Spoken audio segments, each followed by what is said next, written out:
and he put that point first to George Leahy. George, Offaly have this extraordinary record of never having been out of the Leinster Final in these 1980s. No, this is their going for their ninth now in a row, and we expect to. We have 4-1, and we expect to make it 5 next Sunday. Does that give them a little bit of an advantage over Wexford in that Wexford haven't been in as many? Yeah, well, we spoke about this before we played Dublin. That we were saying to be a great record to be 9 in a row, and that the experience is going to. Hope is going to tell next Sunday in our favour. What's different between this year and last year's Leinster Final for Offaly? Well, last year we were playing Kilkenny, and this year it's Wexford, and they seem to have a better record against Wexford than they have against Kilkenny. So next Sunday we're hoping to keep that record going. And Aidan Fogarty, you're just coming back now after a fairly serious hand injury. Are you completely recovered? I'm fine now, Mick. So your return, and there are quite a few other changes on the team. That's right, we have 4 changes now from the game against Dublin. Mick Houghton returns also after illness. Danny Owens is back on the team, and Vincent Tehan is on from the start as well. Now, you know the Wexford team fairly well because you beat them. Some people would say you stole the league semi-final from them already this year, but you've so many changes that you're a little bit of an unknown quantity to them. Possibly so. Our team is basically the same as over the last couple of years. 1 or 2 fellas have come and gone, but I think Wexford know our form fairly well, and the fact that we played them in the league semi-final, Wexford will be fairly well tuned into our team as well. Do you think they were a little bit lucky that day in the league semi-final because they seem to have the game won? I think Wexford had chances and didn't take them, whereas we got less chances and we took ours, and that was the difference between the 2 teams. Well, that's one of the great features of Offaly in these 1980s, that you never give up. That's right. Over the last couple of years, we keep battling until the final whistle, and in recent games that has paid off very much so. So hopefully next Sunday we'll start from the beginning, and hopefully Wexford will be chasing us at the end. George, some people were somewhat surprised when you picked Pat Delaney centre-half forward. Yeah, I suppose most people were, but we're after playing Pat in training, and we're after playing him in challenge match, and he's after doing very well centre forward for us. Also, I went up to see a championship match in Offaly early this year, and Pat lined out at centre forward for his club. So we hope that Pat will do a job for us next Sunday. A lot of people are surprised, but I think we wanted a bit of strength up there, and we have Eugene Coughlin now, the full back, and now we have the centre back, Pat Delaney, gone up centre forward, and we hope that it will click for us next Sunday. See, some people outside Offaly would say that you're putting Pat Delaney in there to jump with George O'Connor, who is this great high fielder. Yeah, some people are saying that. And is that the case?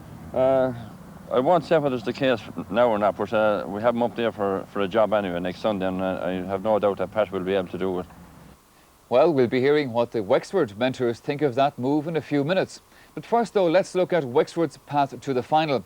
Now, their campaign began against Laois in a wet and miserable Nolan Park, Kilkenny, a few weeks back. They won well on the day, but they certainly showed little indication. He attended a training session where the Hopper McGrath was putting the Wexford players through their final preparations for the big match. This is our last training session now, lads, so you know what you have to do, and look after yourselves in the last few days before the game. It's a long, long time since that cup came down the road to Wexford, and it's near time it did.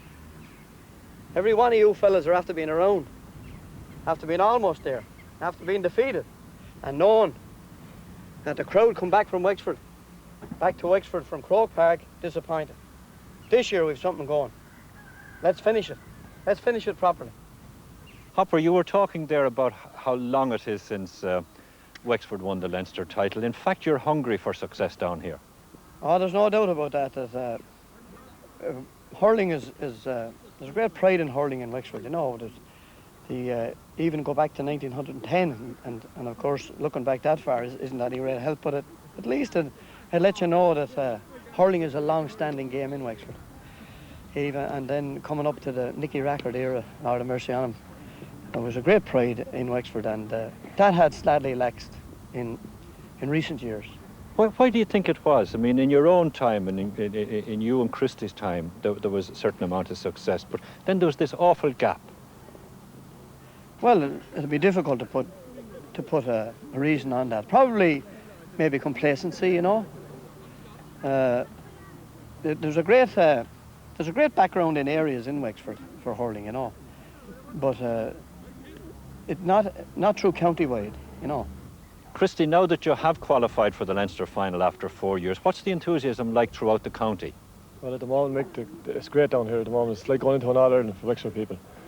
Everywhere I go around the country in the county in my job, and everywhere I go, everybody's going to Croke Park next Sunday. Somebody was telling me there's not a bus left in the county. Is that true? Everybody is going. I've never seen anything like it now this year, and I've been involved for a number of years with Wexford Hurling. But I suppose it's because we've won nothing in the last 11 years, and the feel that all the public think it's this year for us. And I know hopes in other years have been great, but what about losing the National League semi-final? A lot of people say that Offaly stole that from you. Well, we feel they did all right on the day. I think we had it won twice on that particular occasion. In the first half and the second half, we were well ahead in each half and stole it. But now looking back on it, it might give our lads a bit more eagerness for the Leinster Final. We know how we're up again, like.